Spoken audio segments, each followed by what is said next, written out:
Welcome back to the Pleb Underground. We are live. That's right, guys. Our roundtable, which is now every 2 weeks. Joining me is going to be Humblewarrior and Ser Ulric. We are going to dive into all the drama that is going on, that has gone on in the last couple of weeks. We're going to take a look at some HOPIUM SLOP, of course, some paper Bitcoin summer updates, because what would life be like without more paper Bitcoin updates? The government doesn't care, unfortunately, about Bitcoin as much as we think they do. We're going to take a look at some SBR updates, some El Salvador stuff, Bitcoin education going mainstream, right? Also, of course, can't not talk about the dev core versus knots drama. We got to talk about that. And of course, there's some new organic engagement on the scene. We're gonna discuss that. The 2025 Bitcoin ladies that have appeared on the scene, some price predictions, and some funny hodling stuff. Anyways, guys, big show today. It's going to be very fun. Get ready. You know the deal. We're going to show some love to the Pleb Underground sponsor, and we are going to be right back with Humble and Ser Ulric. Here we go. Pleb Underground is sponsored by Archimedes Emporium. Discover the pinnacle of precision engineering, starting with their Bitcoin logo wall clock, meticulously machined in Maine from a solid block of aerospace-grade aluminum, ensuring unparalleled durability and performance. Experience the difference of a product made without compromise. Head on over to Archimedes Emporium. All right, and we are back. Welcome, Ulric and Humble. Good to be here. Happy Labor Day, everyone. Yeah, oh, that's right. It's Labor Day. Probably should have meant that at the beginning. So people are off. Humble, did you have the day off? Oh, no, never. A Mother's Day is never off. No. So many people don't have the day off, but yet so many people are also excited about Labor Day. I'm just excited because it means we're going into Q4, and that's it. Like, this is it. Allegedly. We've all been waiting for. Allegedly, right? This is the moment we've all allegedly been waiting for, right? That's right. We're gonna start right away with the HOPIUM SLOP. Why not? Get everybody excited. Okay, let's dive into the first thing that we're taking a look at. Ulric, this is one of your own tweets, huh? What did I say?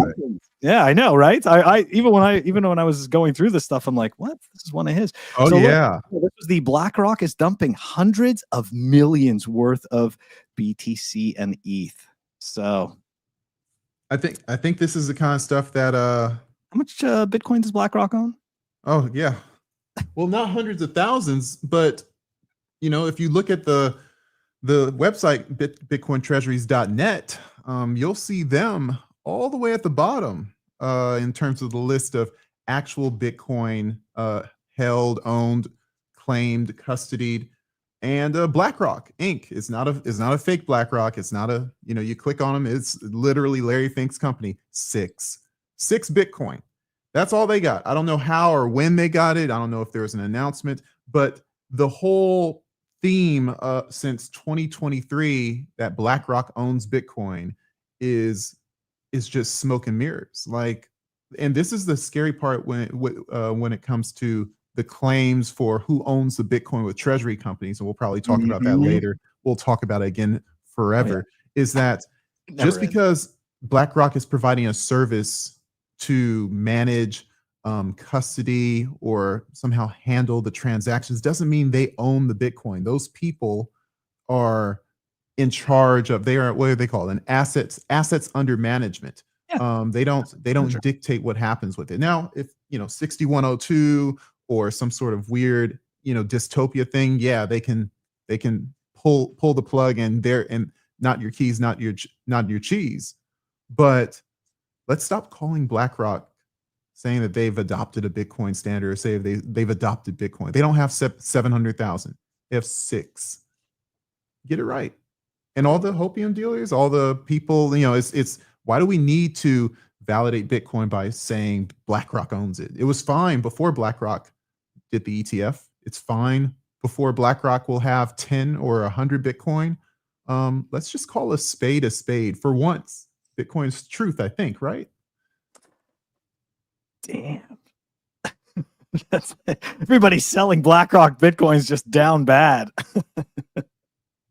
But yeah, I got to tell you, when I learned about that, I was absolutely amazed because, of course, I also mistakenly believed that BlackRock had their own kind of stash of Bitcoin, right? Not talking about the Bitcoin that they manage for customers, right, and for their ETFs, but their own. And of course, I was very surprised that that number was so low, considering, you know, all of the wonderful things that Larry Fink likes to say about Bitcoin.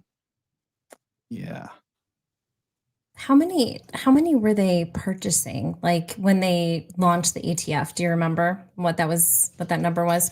I mean, it's a matter of purchasing however much the people who own the ETF want. Mhm. So, I mean, it was a record breaking, and I don't disagree that it opened up an avenue for investors that, family offices, certain retirement funds, not mine, you know, go figure. Thanks, Vanguard and Fidelity for that matter. I can't seem to find the IBIT and for my 401k, but or the FBTC. But the catch is they were buying hundreds and thousands or tens of thousands of Bitcoin, and we were pumping. But BlackRock, unless there's some sort of weird way where they're buying their own ETF, which could be the case, you know, different colors of money, different groups that are handling different, basically different segregations of money. Yeah, they own 6, unless Bitcoin Treasuries is off. And if they're off for BlackRock, what else are they off on? I just don't, you know, I just think that we should just stop doing the BlackRock is buying Bitcoin thing until they prove it, right? Yeah, big time. And just to answer your question, Humble, they didn't actually start with the set amount. They had, in the first 5 days of launching the ETF, they had accumulated over 1 billion worth of Bitcoin. So $1 billion at the time. Yeah, and again, right, it's 1 billion that they're just managing, right? Managing for customers. So it's supposed to be hopium, right? We're supposed to be hopium. Okay, but that's okay. This one was maybe not so much hopium because we injected some reality, but we've got some other hopium where we can't help ourselves. But wait, there's more. Yeah. Yeah. Okay, here we go. Yeah, you know, I had to bring this one up. This is just absolutely, I'm sorry, but like, is there no shame left? Do we have no shame? I mean, not us, but you know, people just in general. Society.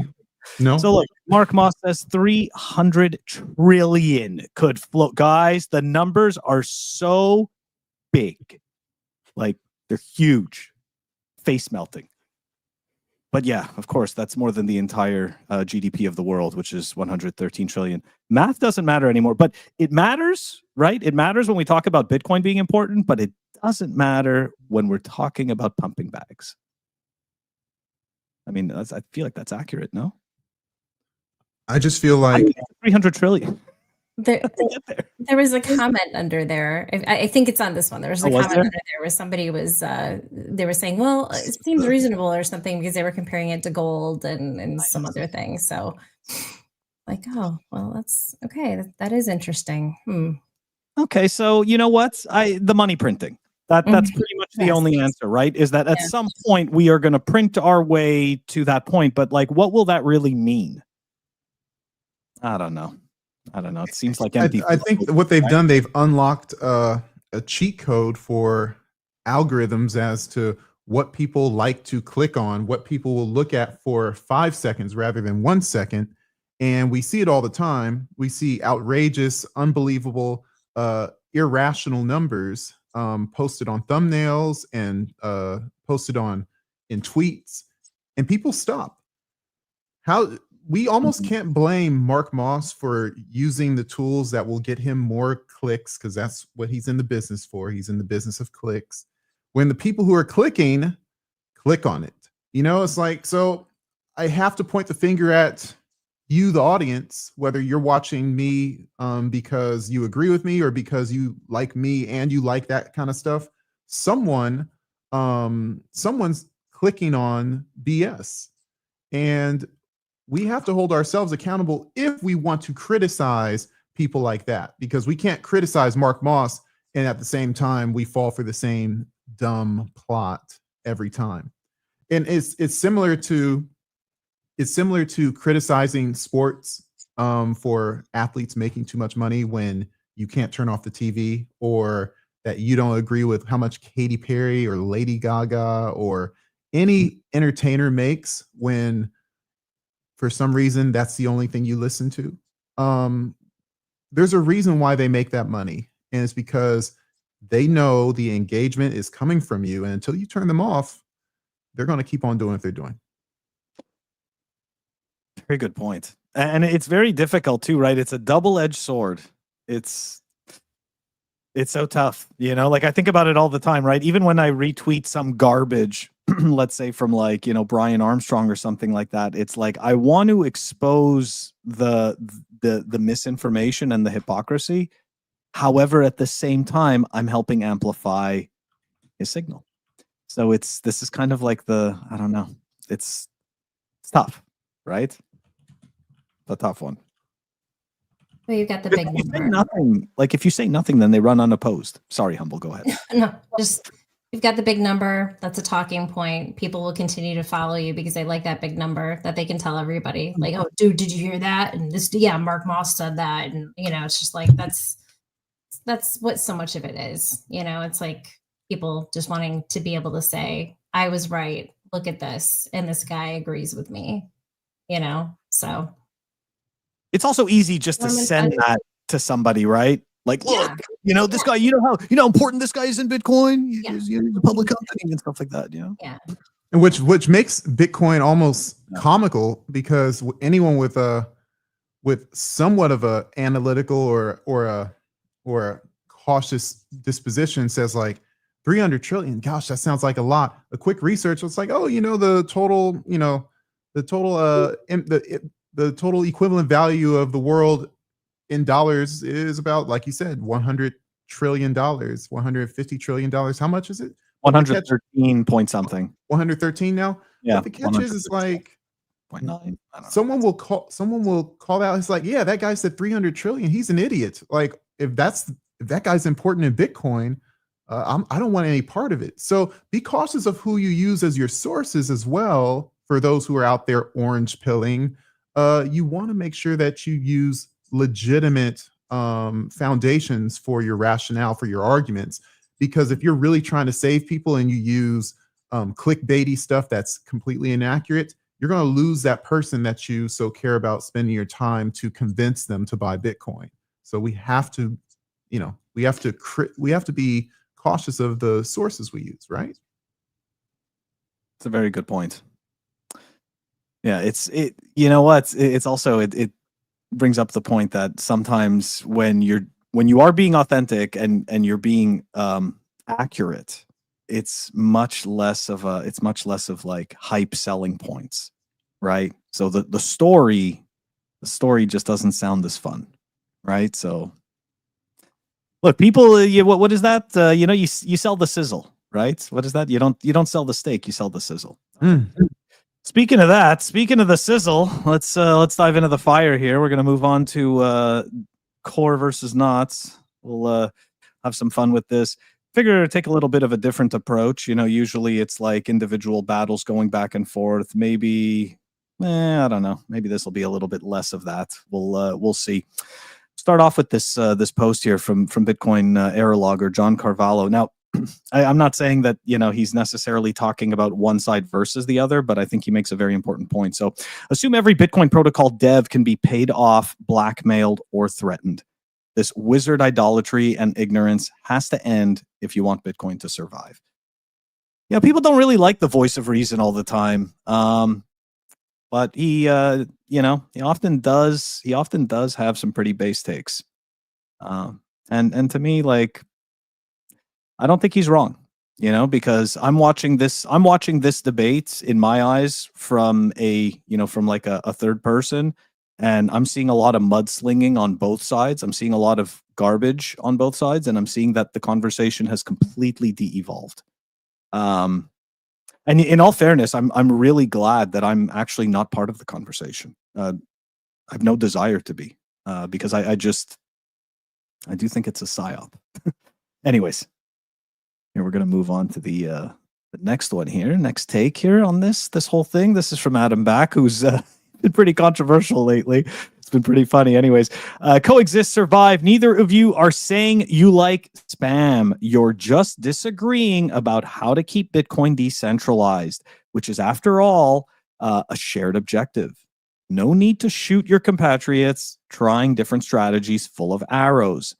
There is an enemy out there, and he is correct. Like, at the end of the day, when you take a look at both arguments, like, this is, I actually don't know a single person that actually chooses to run core that agrees with spam. So it's like, it's such a strange situation that we're in. And I just, anyways. All right, another one here to help bridge some perspective. This is a post from Merch, and I believe he. Anyways, I have seen him. I have seen him chime in a lot about obviously about this issue. So here we go. Seriously, Brian Trolls is not speaking for Bitcoin Core. Cali BTC is not speaking for Bitcoin Core. Portland Hodl is not speaking for Bitcoin Core. I am not speaking for Bitcoin Core. Nobody is. People are speaking for themselves. Consider assigning their statements accordingly. So again, right, like the voice of reason, right? It's not always so fun, but it's true, right? Like, I'm seeing like directed attacks at people like Portland as though he represents like every single person who works on this product, and it's just not the case. Like, it just isn't, you know. So, all right, I got one last one, and then we'll move on. We'll move on from this. This is a pretty interesting take here from Mike Dunsworth. Okay. So Bitcoin Knots is 300 nodes short of being the most popular implementation to run for the Bitcoin network. Good stuff. As someone that has only ever used Core for 10 plus years or more, this is beyond wild. Never seen anything like this emerge out of discourse in decentralized system without central planning. It's not an exodus run for the hills. It's an organic, slow, and considered migration. Regardless whether you are Team Core or not, this is a great sign of end user agency. Yes, they're alive. They're not zombies. And this is a very healthy signal for Bitcoin. Not going to disagree with this. Both sides should be thrilled that the network is alive enough to download the consciousness of the system, in brackets, people that operate it. Wild and great for corn. Bitcoin, fuck the world. I like it. It's for the win, right? Oh, sorry. It's fuck the world. You're still Gen X. Is it not fuck the world? No? Okay. That's not what FTW stands for. I've been thinking that my whole life. Okay, anyways. I'm sure he means my version. Wait, that's turning into the Core versus Knots debate. Yeah. Anyways, but yeah, well, man. Well played. Yeah, that is definitely yeah. But look, these are the kind of takes I want to see, and this is the kind of stuff, you know, that I do want to amplify. I do think it's important. You know, somebody that I pay attention to in the space and that I speak to a lot, you know, like, you know, reminded me like, hey, you know, like what's happening with Knots, like that's a sign that, you know, there's a disdain for what is happening with the largest implementation, you know, and like that means something, you know, and like it does. I think that this is absolutely healthy. And it also bothers me, of course, at the same time, right, that there isn't multiple implementations that are more evenly spread out. Like maybe the conversation would change even more, right? So anyways. I mean, I think I see with the mudslinging and personal attacks rather than discussing the topic at hand, it is feels like a lot of the way politics is handled nowadays, of course, much more exponentially more as you see the personal attacks on Trump, or Trump personally attacking his opponents. And it's like, what, I mean, there was a debate with Kamala Harris, and did they ever, you know, talk about any of the issues that they were supposed to deal with, or were they just kind of talking about how dumb the other person is?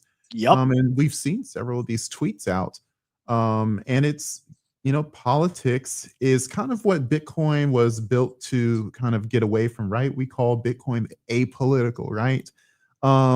Basically, what Bitcoin is showing itself to be, based on that last tweet you showed, and there is a table out there that's counting all the nodes and the implementations, and you see 29, you see 28, you see one of the intermediary ones, but you see that knots is passed up 28 and 28.x, and it's now second and very, very close to the top implementation. And the difference is, yeah, like he said, those are brand new, fresh people that are making decisions saying, I'm opting out of this implementation. If there's anything that is showing a better way to live from a societal organization or political organization, it's what's happening with knots and core.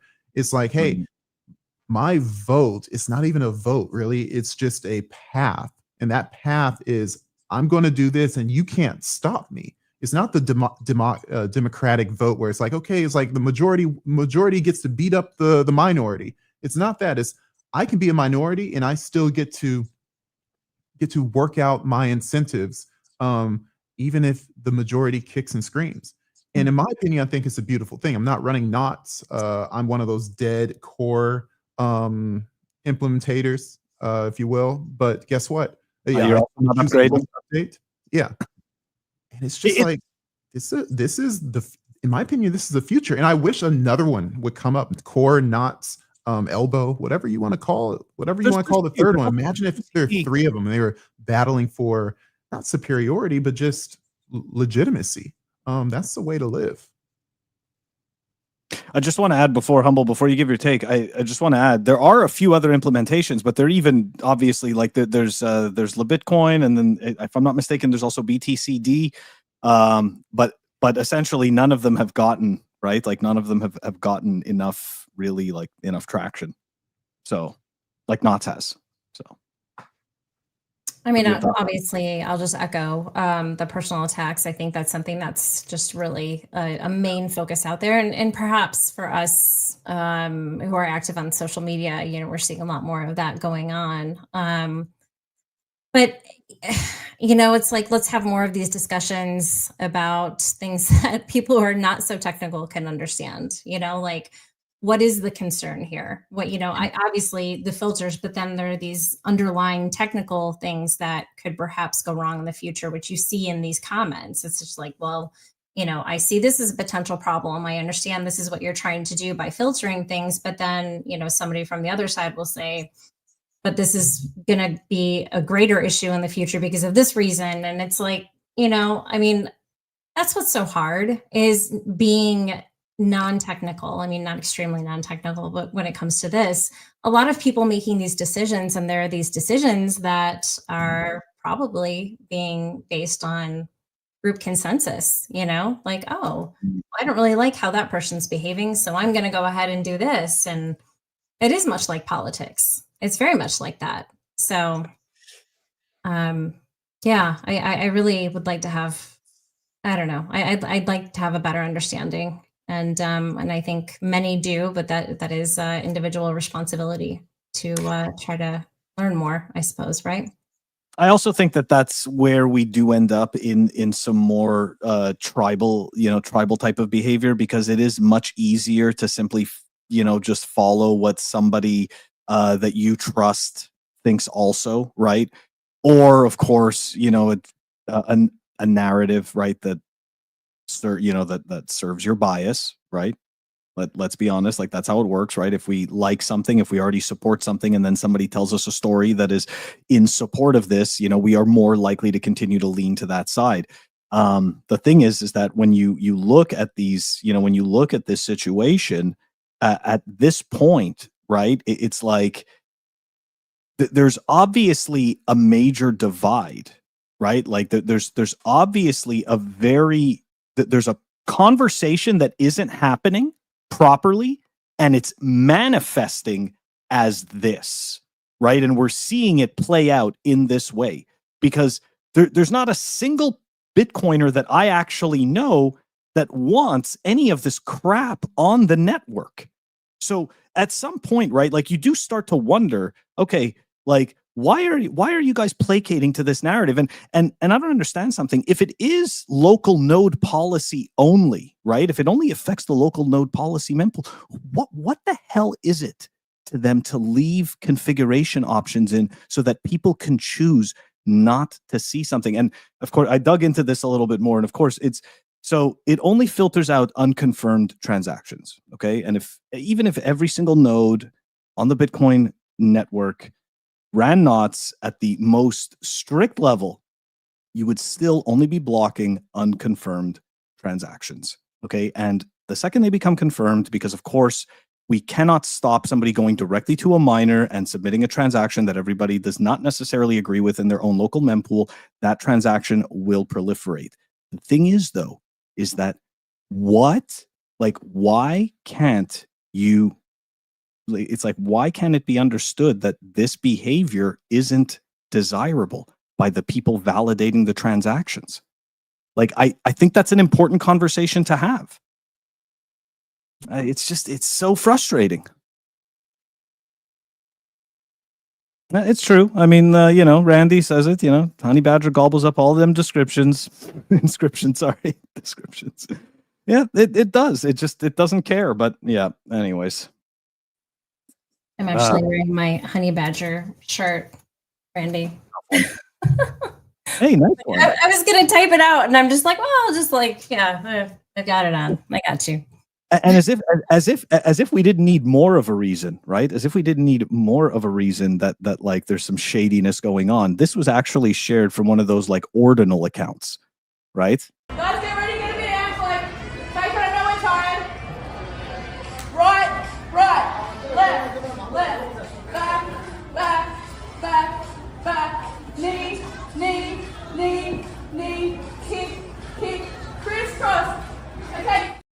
Okay, we cannot become the ETH dance people. Okay, as Bitcoiners, we deserve better. Okay, like we cannot think about it. Okay, we've seen every shitcoin. This is the move, right? You start to lose support, and what do? You pull out a dance. That's no. Where was the music to that? I mean, you just hear the moves. There's no music. There's no beat.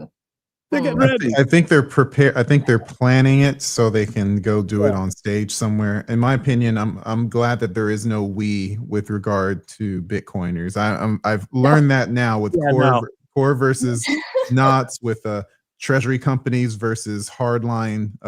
What do we call them? Just basically Bitcoin only people. That kind of disposition where we play these. I understand community, but a lot of the angst comes from, we've seen that formula so much from the NFTs, from Ethereum, from cryptocurrencies, where there is no foundation. You have to pull out gimmicks. These gimmicks show that there's nothing in the safe. What does that say about Bitcoin? Obviously nothing, but it's like, maybe what does it say about the companies that these people are working for, the companies that are funding these events? Maybe there's nothing in the safe. Maybe a lot of these scams are on their last hurrah. A lot of these companies are on their last hurrah, and you're going to see a lot of companies go bust. And this is like kind of the canary in the coal mine, if you will. Yeah, but like the shit coins, and the NFT projects, like all that stuff, like you would hear, the biggest thing for people that get involved in this is community and all these, that little dance type of a thing, like these weird, they're just so strange. I don't know. Anyways, but they eat it up. They love it, like it's so gay. It's just, Community. Yeah. It's a little square dance. I'm not saying that if people want to do their dance, it's a dumb, silly, effeminate dance, but yeah, I just don't identify with it. That's it. We yell at each other. I prefer that. I think that's much better. Yeah, I agree with that. Disagree, call each other names. Yes. It's much easier. Yeah, it is. It's great. Right? Yeah, it's very welcoming. It's a very welcoming atmosphere. It's not. Yeah, that's true. It isn't. I gotta say, but that was my first experience with Bitcoin Twitter. Was like, holy crap. Yeah, but it's conviction, so it's okay. Yeah. Honestly, it really. Like, maybe they know something I don't know. Exactly. Maybe. And those are the people, we kind of want to have in Bitcoin. So, anyways, maybe we're just gluttons for punishment. perhaps. Speaking of gluttons for punishment, here we're gonna move on to the next thing that we're gonna look at here. Here's some more hopium for everyone. I was thinking, you know what? Instead of paper Bitcoin, we're gonna go right into the government doesn't care about Bitcoin as much as you think. Here's why. Okay, here we go. It's a clip. Sorry, yeah, right. It's a clip from CoinDesk. It's Jack Mahler's talking about the new venture. Bitcoin treasury company. So I would what's funny about the narrative that these Ethereum treasury companies have created is my co-founders are the inventor of stable coins, and we've created a Bitcoin treasury company. So I would wage to say that the inventor and the largest stable coin in the world probably has the market expertise that everyone else lacks. And they don't even think an Ethereum treasury company is a good idea. So I think it's a highly questionable narrative. What's funny. That's right. They're in this together. Don't forget, right? Tether's playing the best game. Jack's in a great position, right? Stable coins is here. So, the people I know, right? Like, everybody wants to imagine that the US government, they're gonna buy Bitcoin and stuff like that. They don't have to. And this is also an interesting tweet. And of course, I had to choose this one with Josh Mandel because I'm a geek. And I just thought this was funny. You're pathetic, my pathetic. Let's not worry about who else pathetic. It's just nerdy. But it's so funny because you can't do that. You can't. You got to know how to do that. You got to know how to spell. You got to have proper punctuation. It's just terrible. But anyways, the whole point of this thing is not the punctuation. It's that, Intel, guys, we all know the story, right? The government just decided, hey, guess what? You remember that money that we gave you during the Biden administration? Well, now we actually want to own a piece of the company. So now you got to ask yourself, how many other businesses in America have gone under these different programs, and how many of these different businesses are possibly going to get asked, hey, listen, now we want a piece of your company? And, obviously the next question to that one becomes, well, what if they start looking at Bitcoin treasury companies?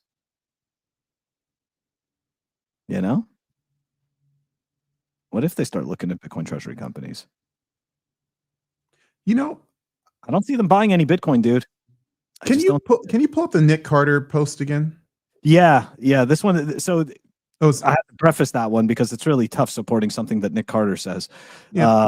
But yeah, this is actually this is a pretty decent one here. This is why we shouldn't be cheering government Bitcoin acquisition efforts. The SBR is and remains a dangerous road. And of course, he's talking about Tur Demeesters. It's a retweet from Tur about the government, the U.S. government, now owning 10% of Intel. The historic risk, to custodied Bitcoin remains.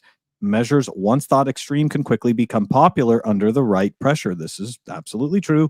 Large stashes of Bitcoin that are held in heavily regulated onshore entities would be considered low-hanging fruit and thus the most vulnerable to confiscation or forced rehypothecation. Okay, here's this is weird because, like, okay, Tur is obviously going to be speaking at BTC in DC, so he's turning into a status right now, just a little bit. And then Nick Carter, who's kind of taking like this, he doesn't want the government to be involved in cryptocurrency because then he has to be regulated more. Yeah, you're going to look at him more. Right. And so he's like anti-regulation because he wants to scam people. But it's like, cheering or not, like Bitcoin, open source, is built on TCP/IP. Anyone can run it. Anyone can buy it. And if the government wants to buy it, a government wants to buy it. No one can stop them. The best thing that we can do is make sure that when the government is buying Bitcoin or buying a Bitcoin treasury company or buying getting a share of Coinbase, that you don't have your Bitcoin anywhere near that. You have cold storage opportunity. Bitcoin is made so that it can be a bearer asset. And if you opt out of that bearer asset utility of Bitcoin, you get what's coming to you, whether it's 6102, whether they turn off the sell button, whether they turn off the buy button, whatever the case may be, you got what's coming to you. If you need to use an exchange, and we all do and have at some point, that's a dip your toe in the water and get the hell out moment. You don't sit there and just say, hey, that's my bank. You asked for it. Yeah. I don't leave anything more on an exchange than I have to. Doesn't matter which one. It's like if I need, if for whatever reason I have to sell some Bitcoin in order to pay bills or something like that, that is not something I've already learned my lessons from previous cycles. So yeah, it's definitely not a fun thing. And all that stuff is repeating now. Not a single big influencer with 6-figure follows or more is saying self-custody. They don't care because it's not cool. They're all rich. It's anti-narrative of the sailor narrative. You don't want to, and anyone who would say self-custody like Jeff Booth, he don't post anymore. So it's like, that or they're narrative. On say what? Or they're on Nostr. Yeah, and he's on Nostr, right? The Nostr, the self-custody people, they're all on Nostr, and so it's like Twitter has been completely captured by this status, by this corporate Bitcoin. Hey, give your Bitcoin to this guy in a suit, and he'll take care of it. Trust me, bro. And we're saying that this time is different. That the bear market's not coming. This is way worse than what Celsius was. I mean, this is FTX times 2 at least. All the coins now, all the narrative is all about give your value to someone else. It's what do you think is going to happen? Trust someone else. Yep. I mean, the past is out the window. Yeah. Yeah. The past few years, it was just lots of people just asking, okay, well, what's the best citing device to use, and how do I go about this, and who can help me with this, or multi-sig setups. And we've gone from these conversations that would happen definitely on a weekly basis, seem like a daily basis for a period of time, to non-existent. I mean, it's just completely non-existent. It's just strike up a space, and maybe some people will come up and ask some questions about that, but it's just those are not the people that are, hanging out wanting to learn about Bitcoin. It's just conversations around these Bitcoin treasury companies and ETFs. It's just crazy. Yeah, it's actually very disheartening, and the vibe. It's just the vibe has changed. Do you think it'll ever turn around again? I mean, do you think what do you think? I think so. I think it takes enough people getting wrecked. I do. Like to a certain extent, right? Like there's some news that came out, right? That Deutsche Bank is now, they're up to like over $200 million worth of exposure to MSTR. And that's just the beginning. Like, Deutsche Bank has a terrible track record, and they've almost gone broke. I don't know how many times and have been bailed out. They're a bank. Just imagine, right? Like you can, how much of a fuck up can you be that you can actually create money out of thin air and still go broke? Like, that is how sad that story is. And again, I'm not saying this is like, writing's on the wall, MicroStrategy is going to go bust, all that stuff. No, like I have no idea, but I've said this 1,000 times before. I do know that like people get over exuberant, and we do overvalue things to the point where, we're in the near term, we believe it's way more amazing than it is. But really, it's not, right? Like it undershoots what we expect in the near term, and it overshoots what we expect in the long term. So I just think people need to be, I just think that people need to be really cautious. And, based on the fact that we look at these treasury companies every single day, their charts, I've said this before, their financials, like regardless of their Bitcoin, right? If you remove the Bitcoin holdings from every single one of these companies, right? 99% of them make no money. So how many of them, again, this goes back to the original idea, how many of them can actually hold Bitcoin through an extended downturn, through an extended, not just an extended downturn, but a lull in investor appetite? Again, there's a lot of people that have just come to this market that have not suffered through actual recessions. right? Like I'm an old fart at this point, in this space. Like, right, I'm over 40, so I've already actually seen real recessions. Like, it's not just 6 months down. It's not real. It's not just 6 months. Okay, so it's just it's caution. Anyways, yeah. Some companies will definitely thrive. Some of them, right? The strong ones will eat the weak ones. They're going to buy up all their Bitcoin. They're going to buy up all their resources, all that stuff. There's no question there, right? The market continues on. The key is just to not get too sucked into the circus, right? Because the circus eventually leaves town. So, anyways. All right, end rant. Let's move on. Let's move on from the government Bitcoin stuff. Actually, wait. I think we got one more that we could show about this. Oh yeah.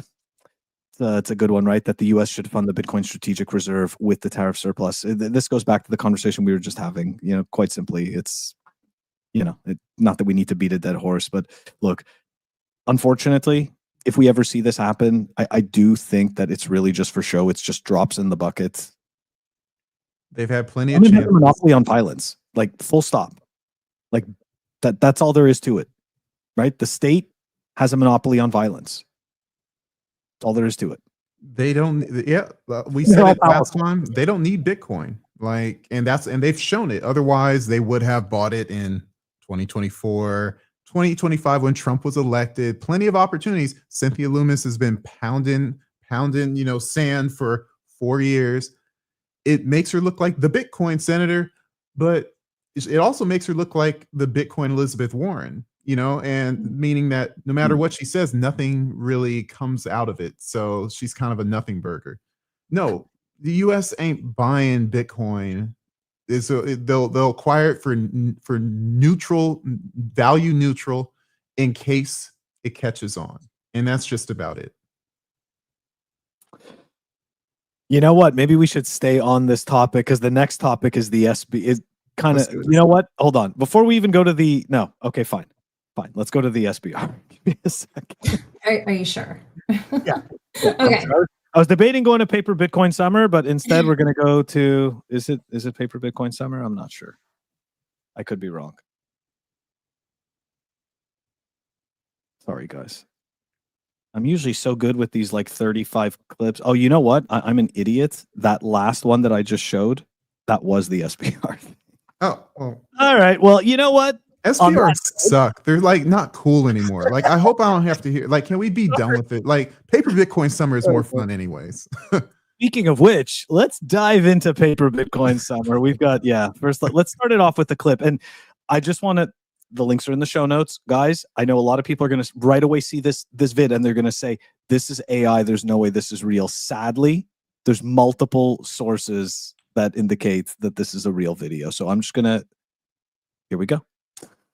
Shares of Emperor Digital are being offered at effectively $89,000 per BTC.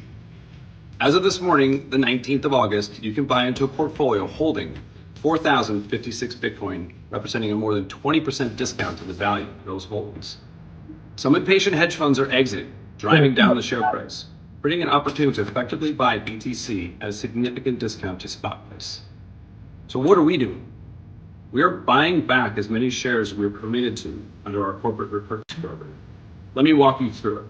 We own 4,056 BTC, $9.30 of BTC value per share.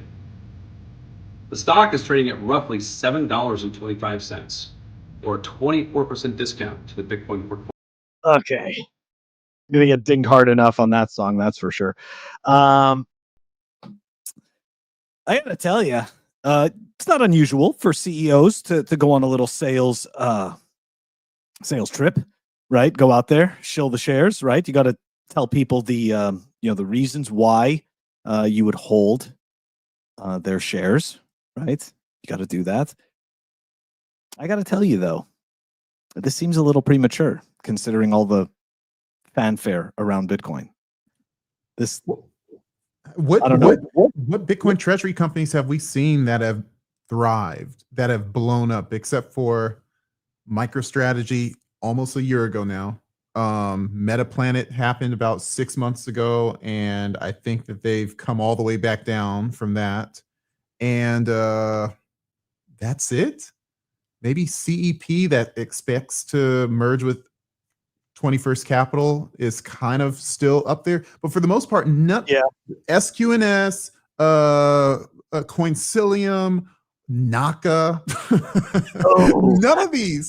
none of these have said, "Oh, yeah, we've made it." Oh no, it's like the gravity takes over because the market realizes there's nothing here.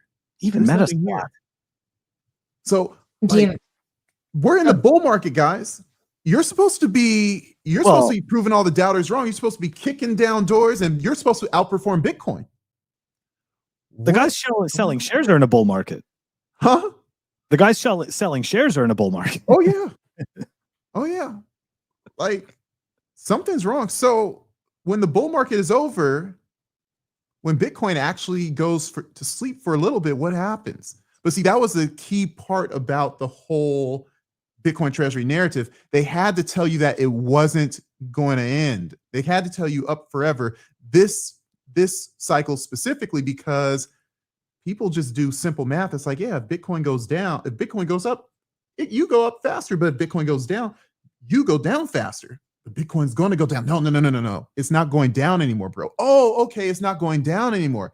Now I can buy you and trust and like believe. You can't even go up in the middle of when we're supposed to have hype. Sorry. Right? All y'all losing. All of them. Okay, somebody was asking, what do they do? They are an esports company. It was Roman. Roman was asking, what do they do? Empery Digital. They are an esports company. They have just gone public. Yeah, I mean, I wasn't intending to all of a sudden start doing some Jim Cramer fucking charting and shit, but here we go. Let's go. We're gonna pull it up. Are they the ones that have like 0.47 Bitcoin or something? I don't even know, but I know that this monthly chart. This is what I do. I just zoom out. Like, everybody's like, "No, take a look. No, these guys are up." Yeah, it's like, yeah. You know, yeah. You put this thing on the 4 hour. It looks great. You know, but you zoom out. You zoom out, and it's just like, you know what? So look, I'm not saying these guys aren't going to be amazing one day. I'm saying they're not amazing right now. I'm saying this is right now a falling knife. Sure, there's probably a floor. There's a floor. Do they bounce? Sure. There's something known in the trading space as a dead cat bounce. We've seen a lot of that in Bitcoin. We're not allowed to say that. But if you buy his shares, and he's on a tour selling them, this is it's great. The two aren't. I'm sure it's all unrelated. It looks like, okay, so people had mentioned it looks like AI. I don't know if it's because of the message or it was, filter is weird. It is. But I think what it is like you can create like these avatars of yourself, essentially. I mean, there's like no blinking happening. Did you notice that? Like he's not blinking at all. So when I first did Swan videos, I couldn't look at the camera and say my lines. Like I was brand new, fresh, and there are AI tools back then and even better now where I can look over here and my eyes are looking, like I can look over here and read while and it looks like I'm, and it starts bugging out, and sometimes you can tell like someone with a sharp eye. So he could just be using every single AI tool to make him, like you saw the cuts, like he did automatic cuts because he's probably stopping, and they say, oh, fix this so you take out all the breathing and you take out all the cuts. And so he basically used some not fancy AI tool to make his statement kind of smoother. To make his begging to buy my shares video. Giving you Roman said he thought I was AI. Someone has said that before. Come on, guys. Because I had to loosen up. I wasn't loose over there, man. No. It wasn't until I got to the Pleb Underground where I started like just saying, oh, like I can say what I want. And it's like, I can just, and mind you, Corey and Brandon quit him. Like, they never said like, oh, you can't say this or that. I mean, anything I've said, it was my own freedom, but it's like, you still have that, you're in a corporate environment and you don't want to alienate Swan by talking shit about Michael Saylor, right? They want him to come to the next conference. So it's like, I always had that kind of burden. It's like, I have to watch what I say. Now, of course, I'm respectful here now, but I have a little more freedom. And for that reason, I'm an engineer and I'm a nerd. So yeah, a lot of stuff that came out sounded like, is this guy AI? You're not the only one who said that. We like it. Filters off, man. Just a That's little right. bit. Oh, just a little bit. I still have a job. But wait, there's more. Oh, wait. So hold on a second. Yeah, that's right. Got to give a right. The Pleb Underground fantasy football team was all I AI. do. I have to give a shout out. Look, I forgot I about have to give a shout out to the fantasy football stuff. Look, I had Tim ran an amazing fantasy football draft called the Bitcoin Dive Bar Fantasy Football League. HGX is in it, Ant is in it, whole lot of people I've never met. But the cool part about it is that, you know, when I first got on the Twitter, Bitcoin Twitter, you know, I felt that I'm in Bitcoin Magazine. It's like, you know, I played college basketball. I'm an athlete. And it's like everything's like, oh, sports ball. And it's like, wow, like if you have any sort of muscle definition, you're actually not cool. So it's like, you know, I toned that. I wanted to keep toned down, like, I guess what made me. And so it's like sports and Bitcoin, like they just don't coexist. You know, too many people got stuffed in lockers back in the day. I understand. And now they discovered Bitcoin. They hate athletes. I get it. However, over time, I start meeting other athletes, Big Sean Harris, other Brandon Quittem, who played basketball in high school. And then I run into Tim, and Tim invites Phil on the show. He's like, oh yeah, you know, fantasy football. I don't play, but I think Ulrich likes sports. I'm like, yeah, I'll play. He runs a beautiful draft on Discord, streaming it live. We had so much fun. A lot of guys who are Bitcoiners, hard-nosed Bitcoiners, no simps out there. And guess what? They know their football. HGX, I mean, he's in there looking like an offensive coordinator for the Cincinnati Bengals. I'm like, chill the heck out, bro. So we have fun. I can't wait for the season to start. Week 1 is this week. I'm excited. So it was fun. I mean, I'm hearing your team is already. My team is based on the ESPN algorithm. I'm ranked the best, which, I mean, I'm always highly ranked during the draft, and then something happens. And then God says, no, you're not allowed to win fantasy football, and my players are cursed. So I'm sorry for all the guys I drafted. You may get a couple of ankle sprains this season. Don't worry. It wasn't my doing. Did you ever watch the show The League? What show? It was on FX, I think, called The League. The League. I've seen a couple episodes. It's like I know what it's about, and like it was too much satire for me. It was like, oh, this is too much fantasy football. But I saw the first episode. It was pretty funny. It was funny. It was a funny show. I should check it out. I wonder if you guys are going to get to be a little like that, but no, we're not that. No? That weird. Like No, we're all about the money. Whoever wins gets their Bitcoin, and we're Tim is running a very professional league. So hats off to him. Okay, we're having fun. That's good. Speaking of fun, let's go back to paper Bitcoin. Yeah, that's right. Back to the paper Bitcoin here. All right, next one. Okay. Oh, look at that. We were just talking about NACA. Look at. Oh man, yeah, no, I knew it was coming. What are the odds, right? Fidelity thinks NACA is a scam and manually prevents clients from buying it. Fidelity is also the most forward-thinking legacy financial institution when it comes to Bitcoin crypto. They offered Bitcoin services in 2018 before anyone else did. So what does that say about NACA? And look, to Pleditor's point, right? Back in 2017, they were already putting out reports about doing analysis on Bitcoin mining and Bitcoin energy use and stuff like that. Like Fidelity, like, you know, we can, you know, I can talk all the smack about banks that I want. Like these guys, like they're paying attention, right? Like these guys, like this is a case of, you know, yeah, put your eggs in one basket, but you watch the basket, and that's what these guys are doing. Like these are. Yeah. Anyways, I don't want to sit there and simp too hard for a freaking bank. But that was that was Andrew Carnegie said that, was it? Did he? Is I have no idea. No, someone else tell me who said that, but like I literally quoted that from either Carnegie or Rockefeller or another one of those guys from back in the day. Anyways, definitely somebody smart that made way more money than I'll ever see. That is 100% sure. Yeah, and it's the truth. It's a perennial philosophy. You know, like it makes sense. these treasury companies, you gotta.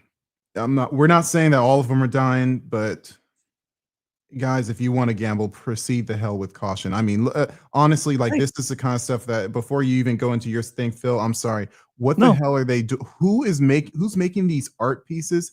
And I've been to churches in Italy, and when I see this picture of Jeff Walton, he looks like he's a saint or an apostle, and he's like doing some sort of hand gesture that was from art in the 13, 14, 1500s in the Renaissance. That's I'm like, all on purpose. This is really deep. Why are we making cartoon images of these essentially? And I actually use this term in my video. I say apostles of Sailor, because it's like this is a religious movement. We have to believe what Sailor is doing, because and it's all belief, it's no foundation, and we just have to listen to what these guys say and say yes, yes, yes, you know everything. It's kind of creepy, in my opinion. That's a creepy picture. Do you remember in the beginning, like when all these announcements were being made, there was stuff that was happening. It's not coming to my mind right now, but like it was like a psyop. Like all these different things were just like, oh, this is like a psyop. Like, see the correlation here. So, I mean, like what you're talking about with this image, there was something that was very prevalent that was happening at the very beginning. Does that ring about like anything? Yeah, absolutely. You mean like at the beginning, all of the different groups that popped up, like the irresponsibly long groups and everything like that, and all of a sudden Adam Livingston, like you see his we're channel. gonna talk about him, right? Yeah, we're definitely gonna see some stuff about him as well. Mhm.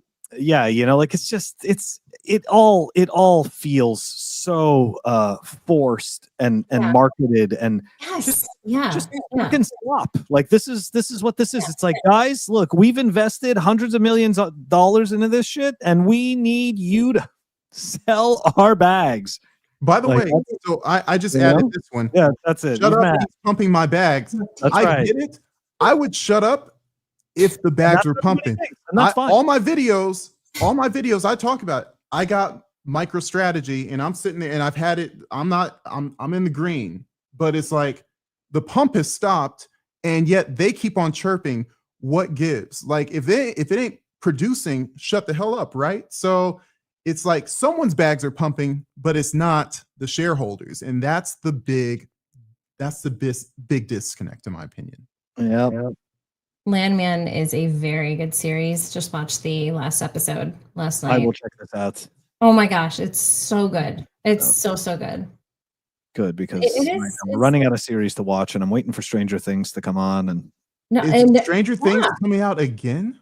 There's going to be the last season. I'm pretty sure it's the last season. There's a lot of I don't know. Well, a lot of quotable things in the Landman series. Like you learn a little bit. I mean, I'm sure a lot of people probably knew much of this stuff, but I didn't know about quite a bit. It's pretty amazing. Pretty amazing.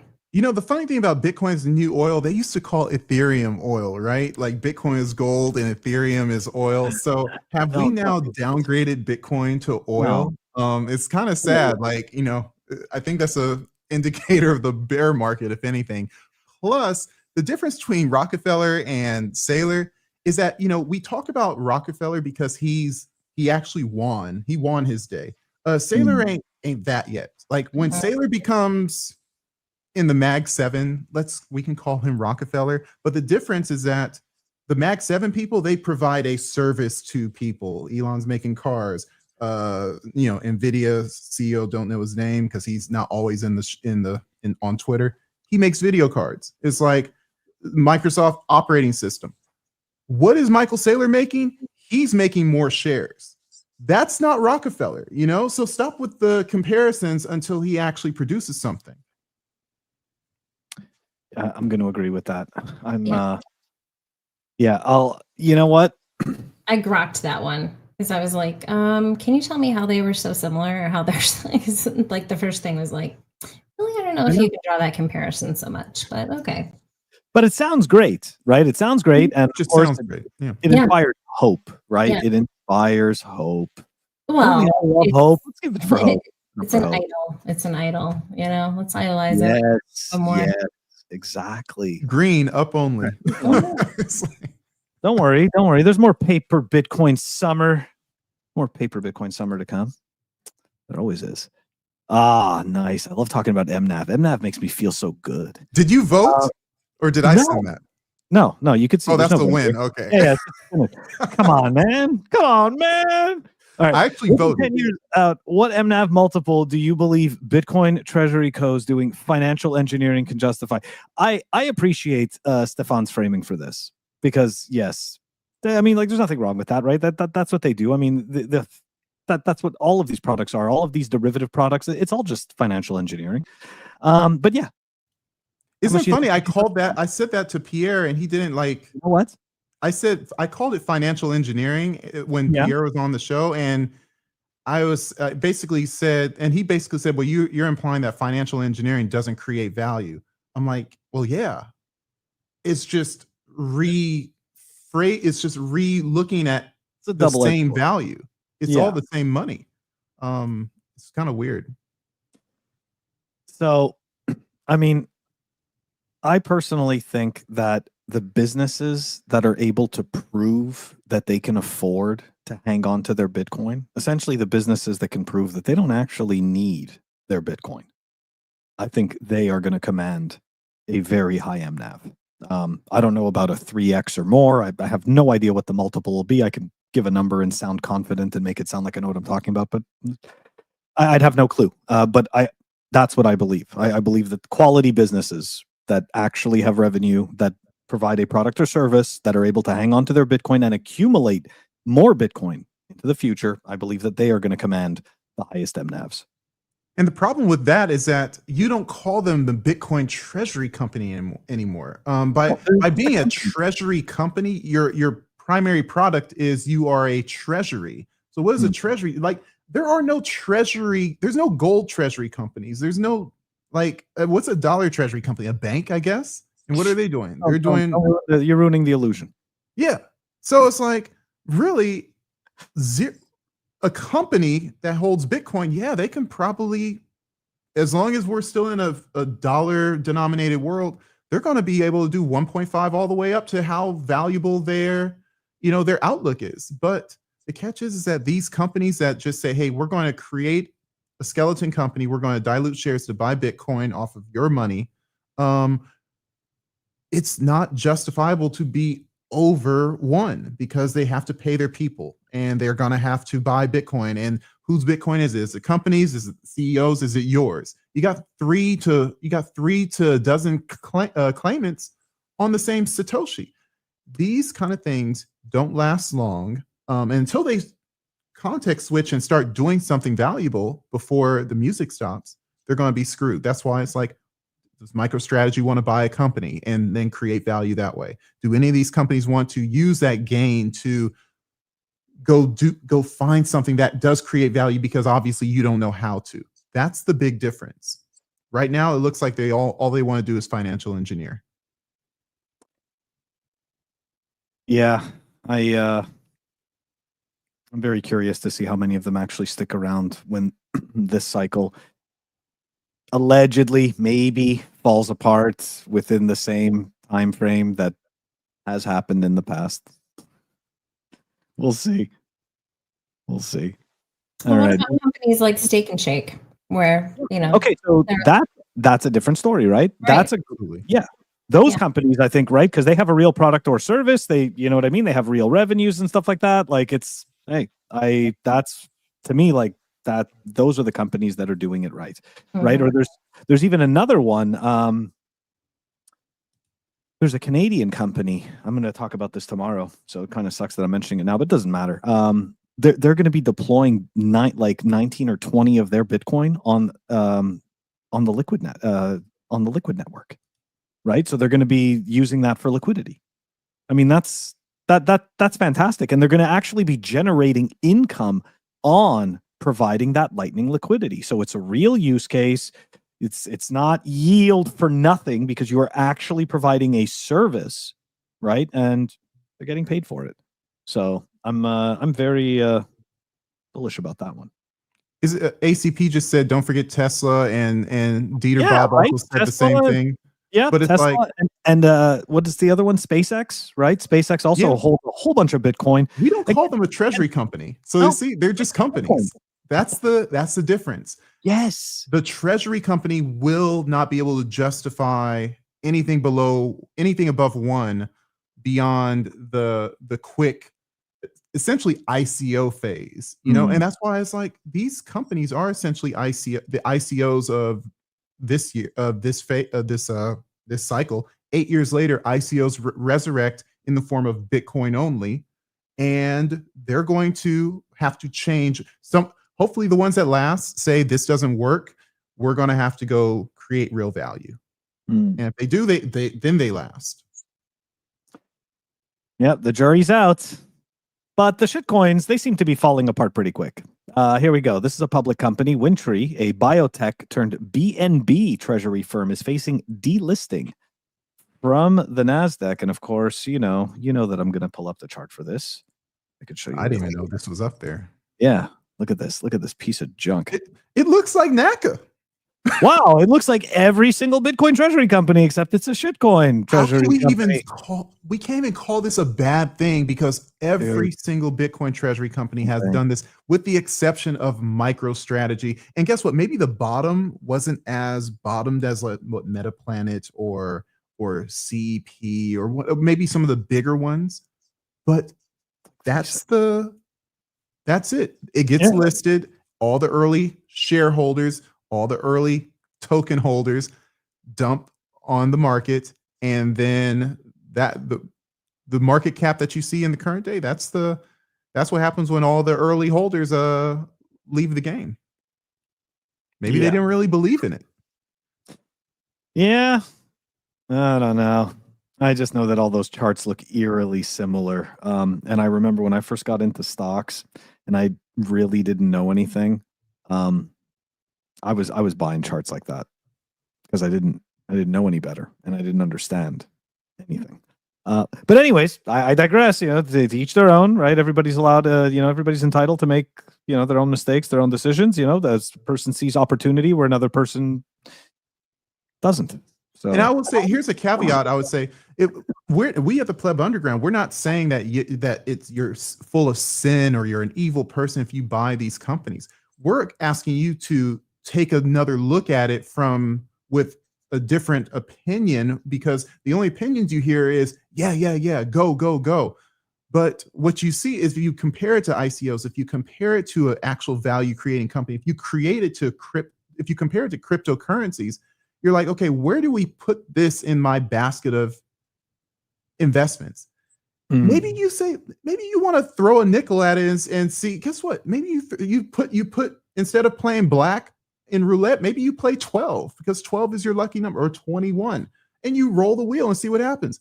And maybe you make it big, but be cautious when you're saying, when your wife or your husband, your children say, oh yeah, our future is going to be based on a Bitcoin treasury company. Just watch. Like, that's the new Bitcoin.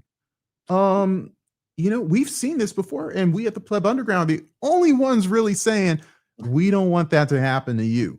And so the Canadian Bitcoin play, but for the sake of your wife and kids and future, be cautious of how much you play with, huh? Well said. Just want to throw in the Canadian Bitcoin podcast also.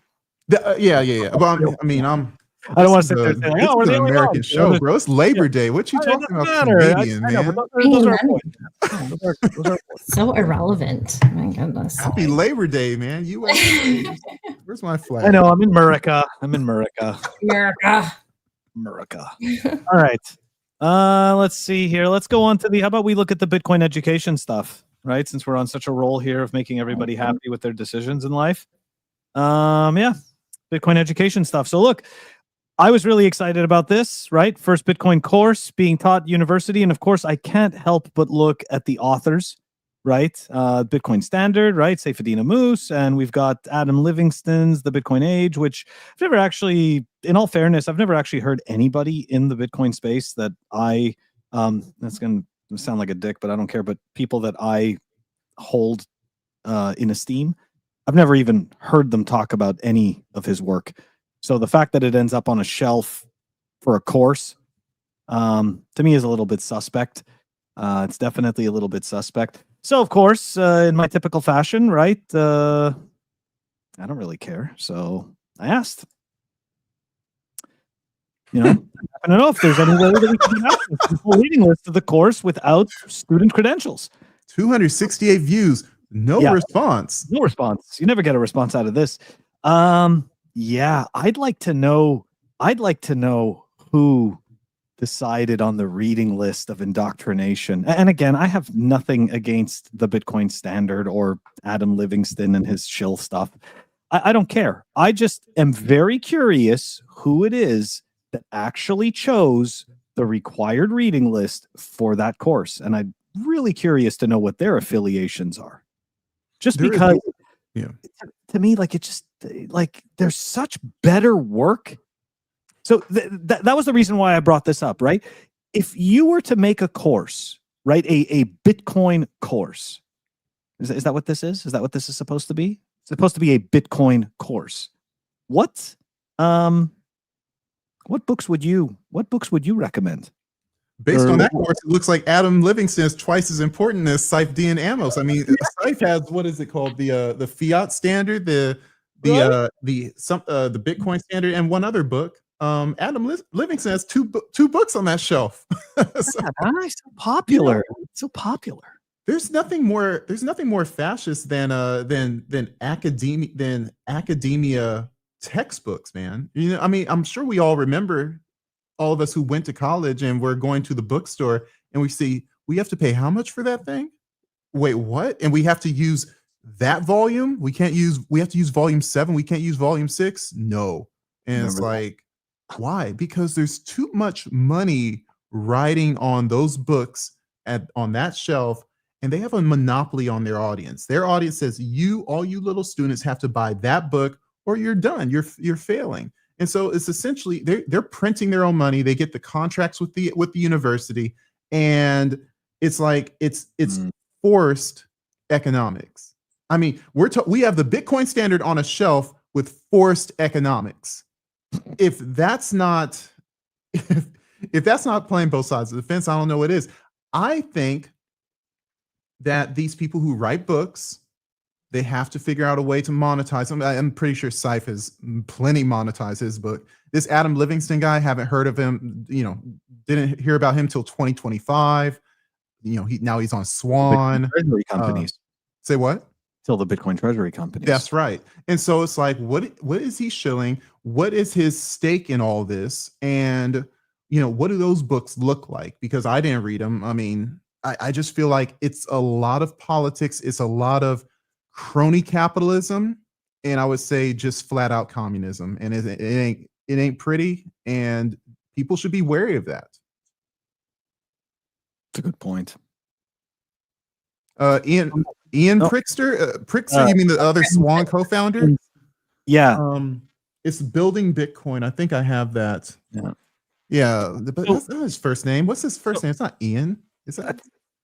I thought it was Yan. Yeah. I think it may have been autocorrect. But Yan Prickster's book, Building Bitcoin, who's the co-founder of Swan. That's a good book. It's tiny as well. I've read half of it. There are a lot of books that you could apply that have been around for longer and have stood the test of time.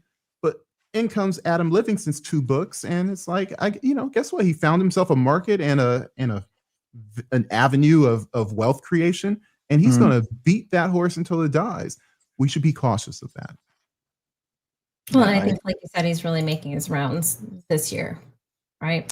That's when he kind of came onto the scene. That's funny. Is that a Spice Girl study? So let me ask you: what would be a book that you would recommend for this course if you were? Because I want each of us to give our own recommendation. Because fuck it, I mean, if they're getting to shill their their crap, then why not? Let's shill some stuff that's that are not people aren't being told to read, that are related to Bitcoin and right.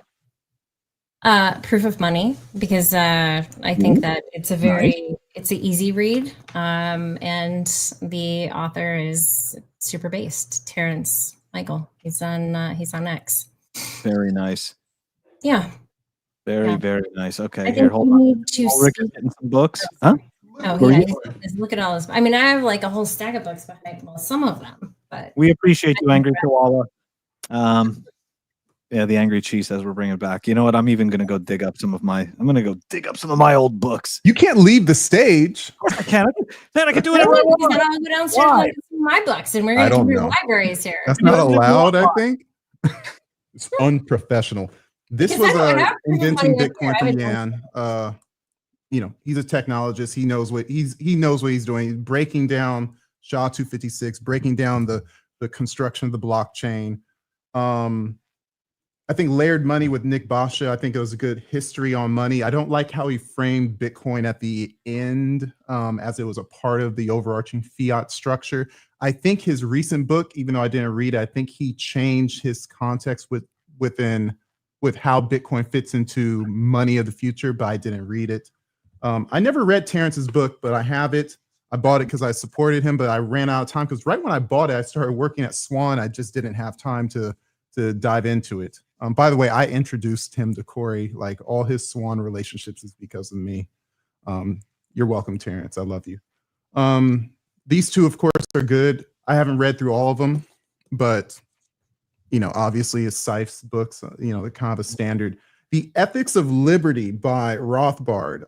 And all my writings have a little bit of Rothbard in it, and I think that even though he wrote this in the 70s and doesn't mention Bitcoin, I think Bitcoin opens up our society to work out our incentives in the way he kind of positioned things. You know what I mean? I would say the big print because my name is in it because I helped him edit this a little bit. If you go back somewhere in the back, the thanks pulling a to Livingston on us here. No, the very special thanks. times. You'll see my name back there spelled wrong, Lawrence. Thank you. Well, And, it's been there a couple times though, Ulrich. That's Huh? what my husband told. He's like, dude, yeah, and like Ulrich's name is in there like a couple times, and I'm like, yeah, well, A couple times, Yeah, maybe that's two. right. That's Yeah. what I've seen. Andy Estrom, he's so humble. I think it's a good book. You guys should pick it up. I'm selling all of my friends' books, and of course, Jeff Booth, who's my friend as well. He came on our show, The Pleb Underground. Price of Tomorrow really positions. Hey, technology is deflationary. Bitcoin is technology money. I'm sorry, that's it. No, that's awesome. Those are great suggestions. And Gen X is giving an amazing suggestion. I read that book too. Recommend it to everyone. When Money Dies. Ooh, who wrote that? That Absolutely. sounds familiar. Yeah, absolutely. everybody should. It's the story of Weimar Germany. Oh, yeah. It's like the most important. Oh, sorry. Go ahead, Humble. No. I mean, just no. I'll just say this, and then you can get. Okay, so I think everybody should put a picture of their favorite book in the comments. That's what I think everyone should do. Engagement. That's how we get engagement. Good one. Yeah. Yeah. Then people can go back, watch the chat, and go get the books. I can give give my recommendations now. Finally, you know, by the way, Jan was one of the first people to add me on Bitcoin Twitter when I didn't know, when he didn't, like, we never met each other and we still haven't, but he just saw me writing on Bitcoin Magazine and he said like, hey, I like what he's doing and I'll follow him. It was like kind of cool. Like, wow, this guy's like the founder of Swan and he just added me out of the blue. It was kind of cool. I'll never forget that. Don't they give that book away for free as well? They do. Yeah. Like if you were to go to like the Swan events, like they'll give away this one. And I think even Andy's, they'll give these away for free. In my opinion, those are some of the ones in terms of Bitcoin, true Bitcoin books. Like I've enjoyed these more than any of the others. So we got some suggestions, some more suggestions here, which I totally agree with. BTC Moon Guide, Lord of the Rings. Absolutely. I also think that people should, I think that Bitcoin course, they should have to watch the movie The Matrix. Right? Even though it's not a book. And yes, Gigi's book, dude, this was exactly what I went to go get. This should actually be the first book they read before they read anything else. If they're going to read a book, like that is 100% the best introductory book. And another book, which most people do not know at all. And this guy is like super low key. I haven't seen him around the Bitcoin space in a few years. I don't even know if this book is still for sale, but Orange Coin Good. Who wrote that? This was written by Jimbo, and people don't remember him really necessarily, or maybe he changed his avatar, but he used to be Jimbra, I think. Anyways, he's a pleb. And I had him. I actually interviewed him on my Fun with Bitcoin podcast. And when I was on my old show, I brought him on. I wanted him as a guest. I wanted people exposed to his work and his way of thinking. Like, just one of these people that's really great to listen to. But anyways, going back to the books, Ayn Rand, right? I mean, come on, I'm totally brain farting. I feel terrible. What the hell is the name of the book? Atlas Shrugged. Yeah, I've never read it, but I see so many quotes. I feel like I have. Gonna focus on these are all yes, exactly. Yeah, and there's 1984. 1984. Oh yeah. There's honestly they could actually break the books up that you should read into different categories. Yes, Fourth Turning. Mm-hmm. That's the sequel. Yeah.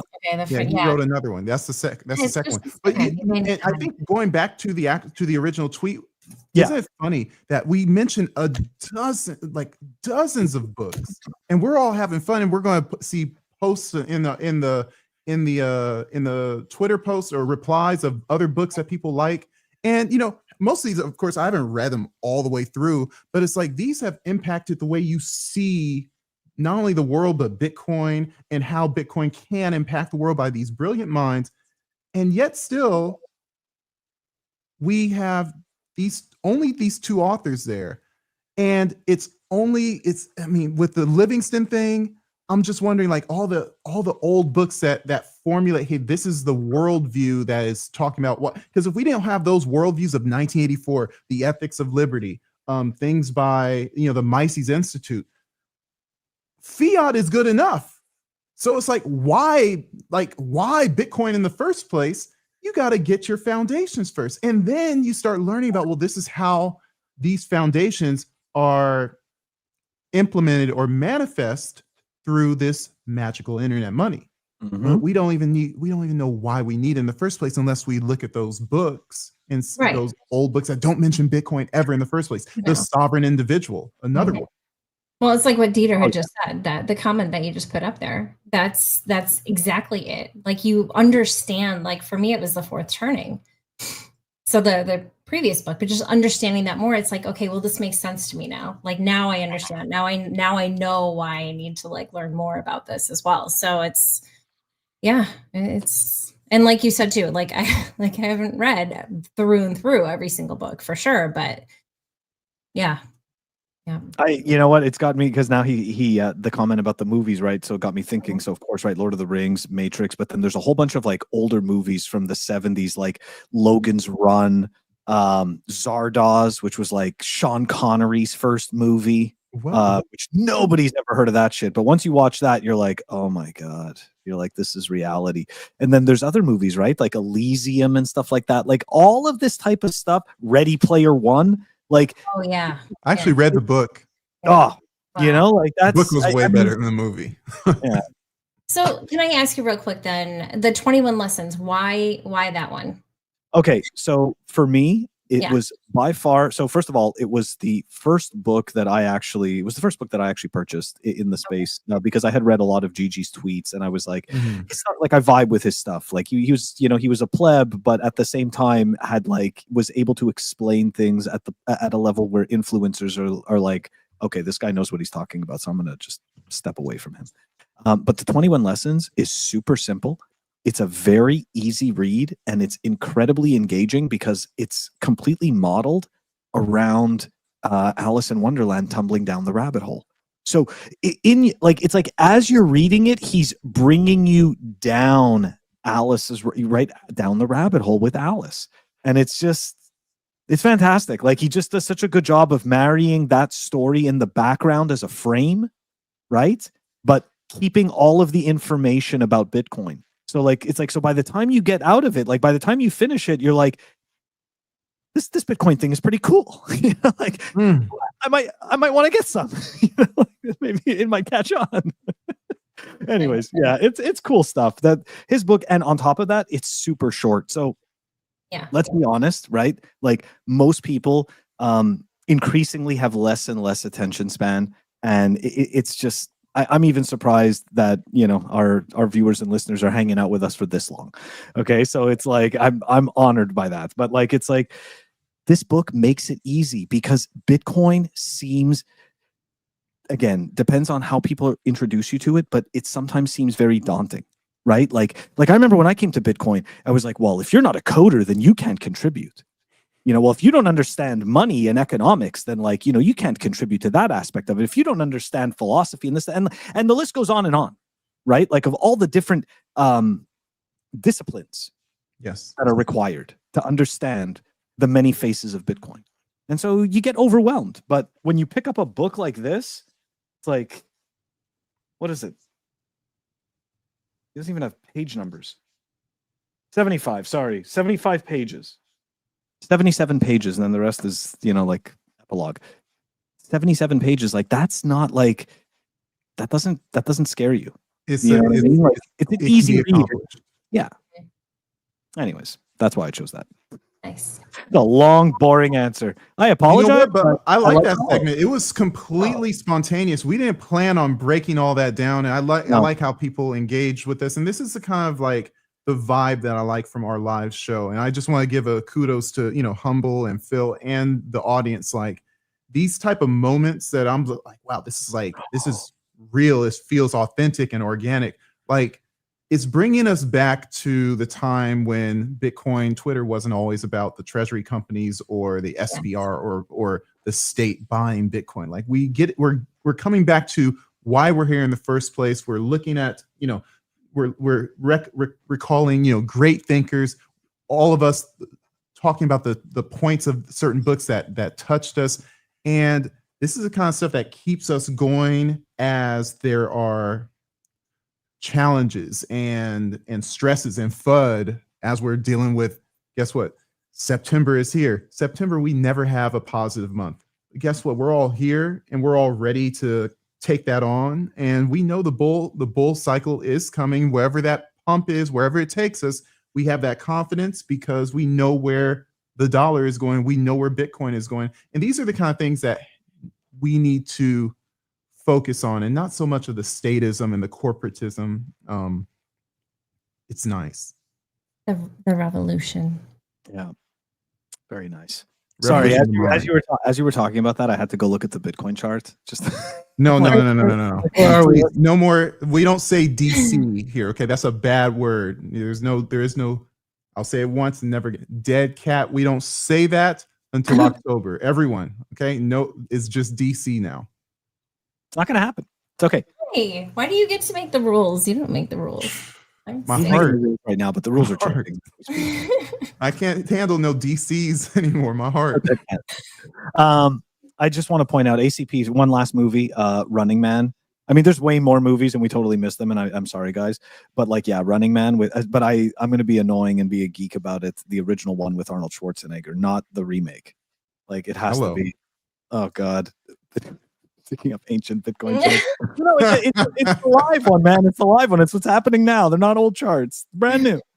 If Phil is not going to wear his big glasses from 2022 anymore, at least we can get him an Indiana Jones hat. What do you guys say, huh? He has to wear that all throughout the bear market of 26. How about that to keep us going?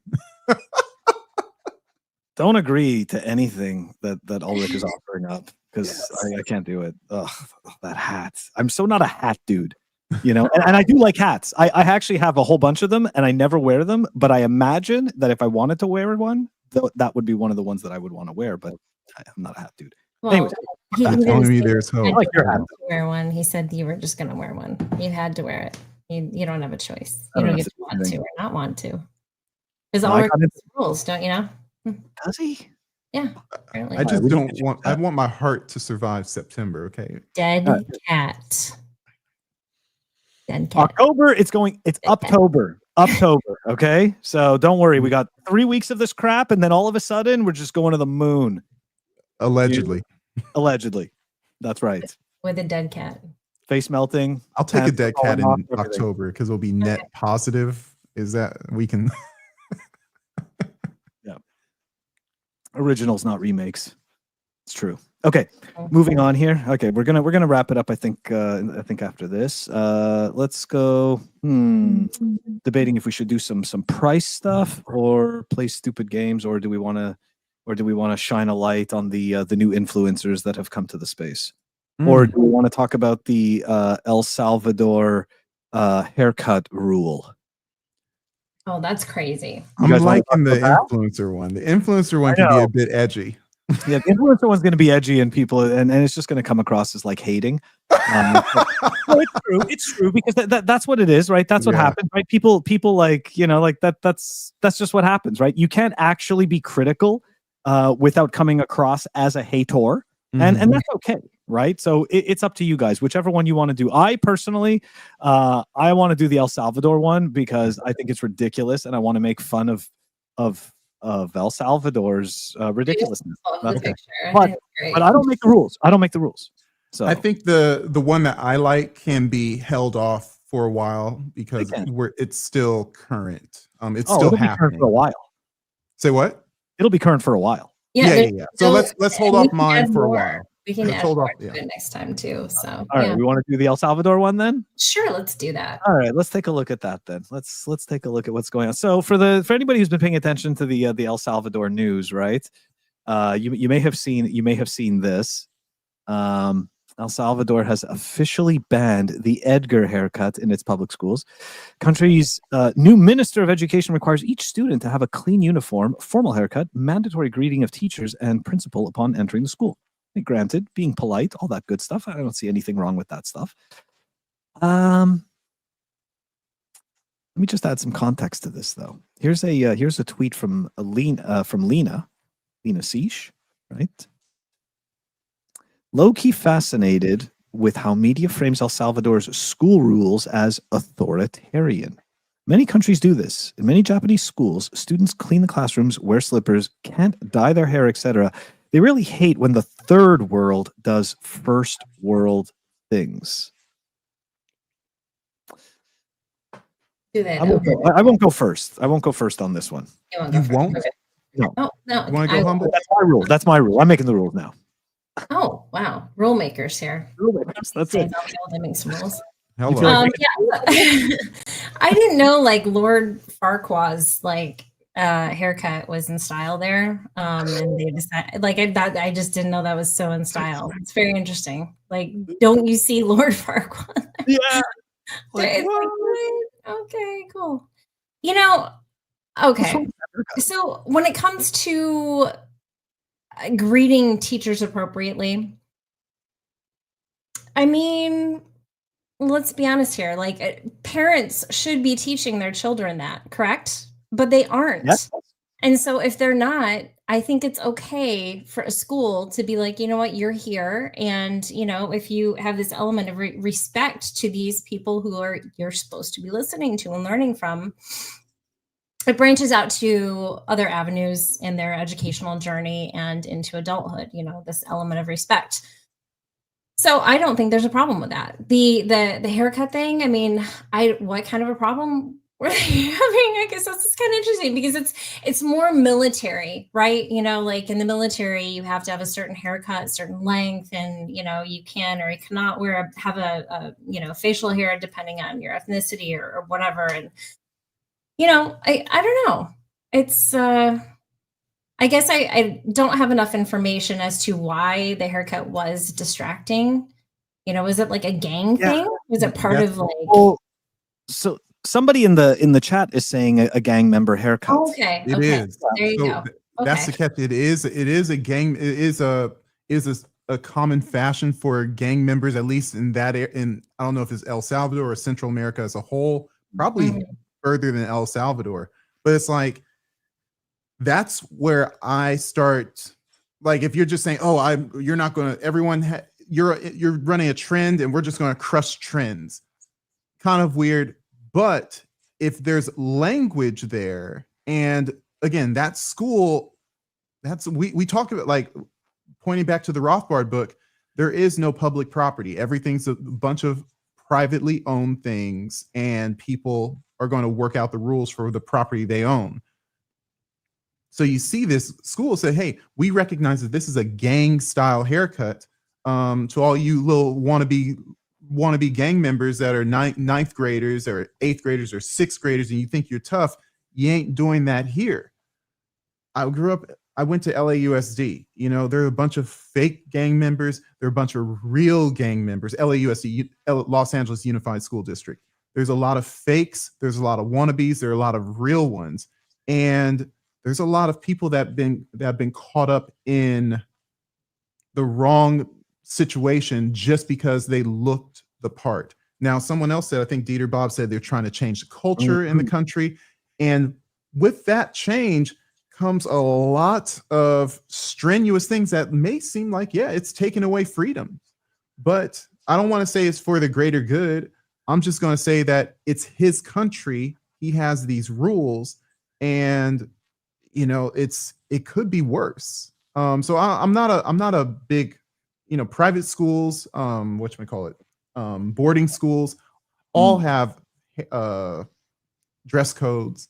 For the haircut to be, you can't have a haircut like, dude, like that's like one of the least of my concerns. Now, if they're saying like boys have to dress like girls, girls have to dress like boys, or some sort of weird stuff, like if they're wearing uniforms, so what? Like we're used to that. So I understand that it's the part I want to mock, I guess, is the people who think El Salvador is some sort of like libertarian haven. Yeah.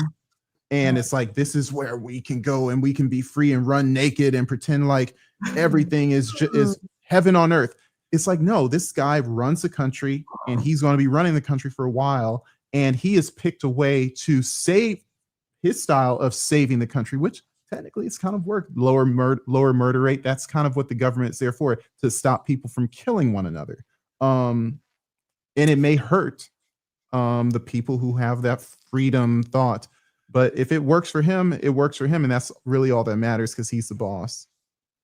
Can I just add on to that real quick before you chime in? So to me, one of the things that Bukele had said, I think it was a couple months ago, where, you know, of course, there's a clash when they're talking about the freedoms that have been taken away from these gang members that were put into prison, that I guess it's kind of in line with like the haircut, right? So like these gang members were put into prison because they all had tattoos, and it wasn't, or I'm sorry, these alleged gang members. So some of them were, some of them weren't. But then, you know, and so I thought, well, that's horrible, you know, but at the same time, like you have to do drastic things. I'm not saying what he did was right or wrong, but this is what he chose to do. But when he said that, you know, these people, these gang members have taken away the freedoms of the people in the country to be able to walk freely and to have a life and to be able to raise their families, that was something that struck a chord with me. It's just like, well, that is true. So yeah, it's, you know, there were some innocent people that were wrapped up in there, but it's, luckily for these people, they just have to cut their hair, and they're not going to be like, why would you want to look like a gang member? You know, I mean, like, why would you? Come on now, because I walked around with the baggy pants. Yeah, and people before me wore the pants backwards, like crisscross. Even though that's not a gay. I have a blue, when I have my hair braided. I have a blue wave cap, you know, to keep the braids intact. And my mom says, you can't go outside like that. I have a red wave cap. Guess what? I buy on Amazon. They sell you red, blue, black, and white. You can't. And I'm like, Mom, I don't want to go outside like that. I'm not trying to front. You drive down the wrong street, you get gunned down by a Crip. You drive down the wrong street, you get gunned down by a Blood. And they are everywhere. They'll remember who you are, and they're going to let you know. They're going to teach you a lesson because you're wearing the wrong colors. No, I'm not wearing a blue wave cap. But some people who go to school, they think it's cool. They see their rap videos. It's like, yeah, I'm going to wear that. What? N-word, what? What was it? FAFO, right? Mm-hmm. And but that kind of, if you FAFO and don't get caught up, that's clout. That's street cred. Now you're cool until you're 6 feet under. So let's call a spade. These guys are, what's his name? Bukele's trying to keep the kids on the straight and narrow the best he can without really infringing on their rights, which is really, it's just some hair that's going to grow back. So nothing burger. Yeah, I mean, I don't think I have that much to add to this conversation except some nostalgic anecdotal, like from my own, right, like growing up, and the reality. Yeah, story time. No, but the reality is this, right? Like, is that like, so as a kid, this type of stuff was localized to the school. The individual schools made those decisions, and parents would abide by those rules. That was it, and these decisions were agreed upon by the parental, I forget what they're called. They're like the parents committee or whatever. Parent teacher association. Thank you. The parent teacher association, right? Like, and it made sense. You know what I mean? They discussed it. They figured out what would be best. I mean, look, I remember a time, right? Like, where, you would actually get your ass kicked if you essentially couldn't protect yourself and your shoes were too expensive, right? Like if you wore like a brand new pair of Jordans, like, you could likely, if you weren't big enough to wear your shoes, right? Like somebody was going to come and beat the shit out of you and take them from you, stuff like that. And like that, so like kids shouldn't have to, like a kid is going to school. You shouldn't have to worry about that. Like you shouldn't, like you're just going there to learn, right? You're going there to learn, socialize, like learn about yourself, all that stuff. Like you shouldn't go there and like be in fear. And to a certain extent, right? The government in a way, and at least for El Salvador, is kind of taking responsibility of that and saying, you know what, like we're taking this off of the schools. We're just saying this is straight from the head of the Minister of Education. Did you have hair when you were a child? Did you have hair when you were a child? Oh yeah. Oh yeah. What kind of hair? Oh my God, Humble. I had the ugliest hair. So ugly. I guess your jeans did you a favor, huh? I grew up in the 90s, so like the cool music was Guns N' Roses and Metallica. So I had this like stupid banger haircuts, like with my hair up here. Did you use Aquanet? No, no, I don't even know what Aquanet is. Well, what is that? It's hairspray. Hairspray. That was hairspray. What? That was a hairspray brand. Oh my God, 1980. No, I 90s.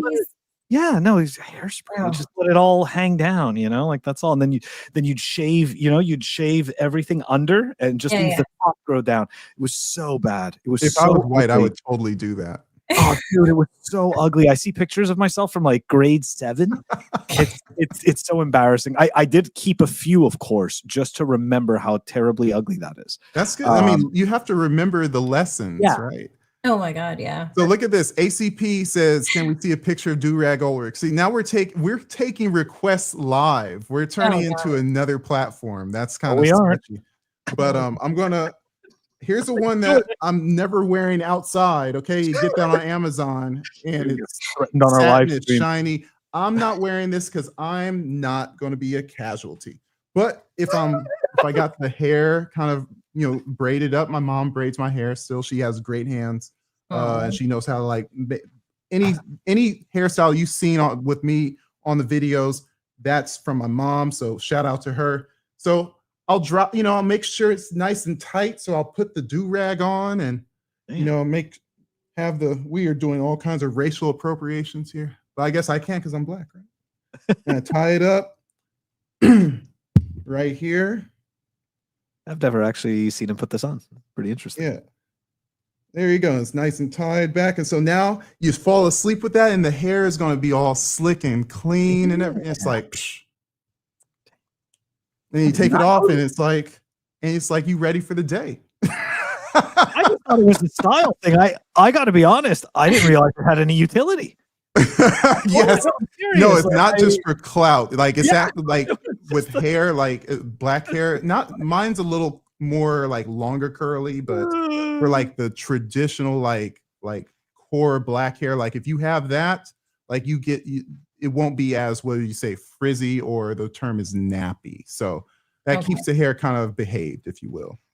They have that for, so they have silk pillowcases. Straight gangster. Yeah, no, that one is silk. This one is like just polyester, but it came in a package, blue, red, black, and white. I wanted to buy a combo pack because I'm not going to buy a single one on Amazon. It costs more.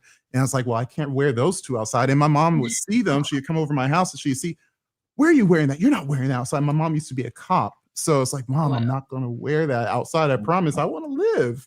Yeah. Even though I live in a safe area, you just never know who's watching you. And that's the concept, especially with LA, where the Bloods and Crips were born. Like you just don't F around. I am mind blown. J-Dub can attest. Straight Anyways, Totally mind blown. Okay. cultural segment. There we go. Yeah, cultural segments. There You we won't go. get that on the other Bitcoin shows. I'm telling you. Oh, God. You should share your That's right, affiliate guys. link to buy those on Amazon, so we can all have not frizzy hair. Signal with Girl, your hair is over fine. here, Just folks. leave it the way it is. Yeah. Very nice. All right, guys, we're gonna wrap it up here. We're coming up on an hour and 45 minutes, but before we wrap it up, we're gonna leave everybody with something positive-ish. Of course, right? It can't be fully positive. Can't be too hopium like.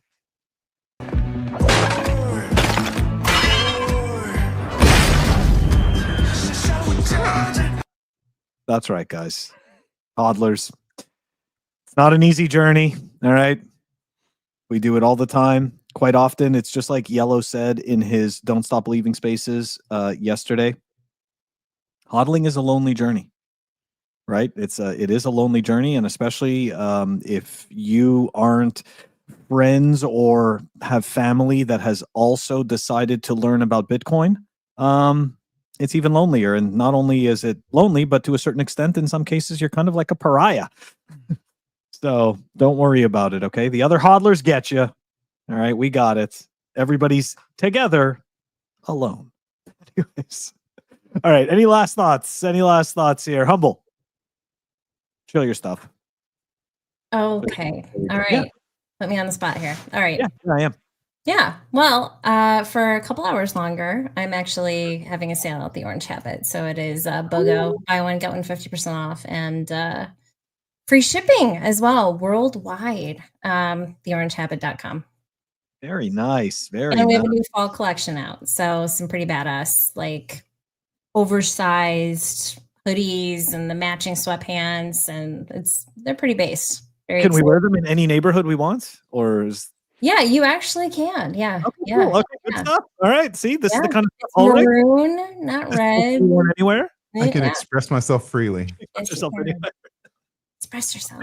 Express. It's a good song. Just actually. That's a express funny song. yourself. Yeah, I like that song. It's a good one. I have that one on one of my mixes. Hello. Makes me happy. All right, Ulric, you have anything to share? Next video dropping tomorrow early, 6 a.m. for Pacific. J-Dub, I saw you. It's early. And then 9 a.m. Eastern, talking about the Bitcoin treasury companies, particularly how the music seems to have run out on the MicroStrategy playbook. And so is there any hope for them? Tune into the video tomorrow. Let's find out. Homer disappearing into the garden fence.gif. Yeah, that is going to be a good one. Obviously, we're going to be shilling that. And guys, as you know, I will be back tomorrow, 12 o'clock, 12:10 Eastern time for the daily news. We're going to go over there's some solid developments. Believe it or not, stuff has happened between the time that we started this show and the time we do that show tomorrow and the time we watch Ulric's awesome video. All right, guys. Hang on, yeah, Phil. please. You do that Monday through Friday at What? 12. And Yes. how long are the episodes normally? Maybe 20 minutes. 20 minutes. Okay. Maybe 20 minutes. Yeah, 20. It's if there's a lot to talk about, max 25. So it's nice and short, just covering the highlights, no frills, no slop. Yeah, good stuff. Check it out. Pleb Underground. All right, guys. Thank you for helping me with that, Humble. I'm not a good chiller. All right, guys. That does it for us. That's right. Orangehabit.com. Guys, have a great one. We will catch you on the next one in 2 weeks. Because that's right. We're not stopping doing this. We're just going to do this more and more. So have a great evening. Peace.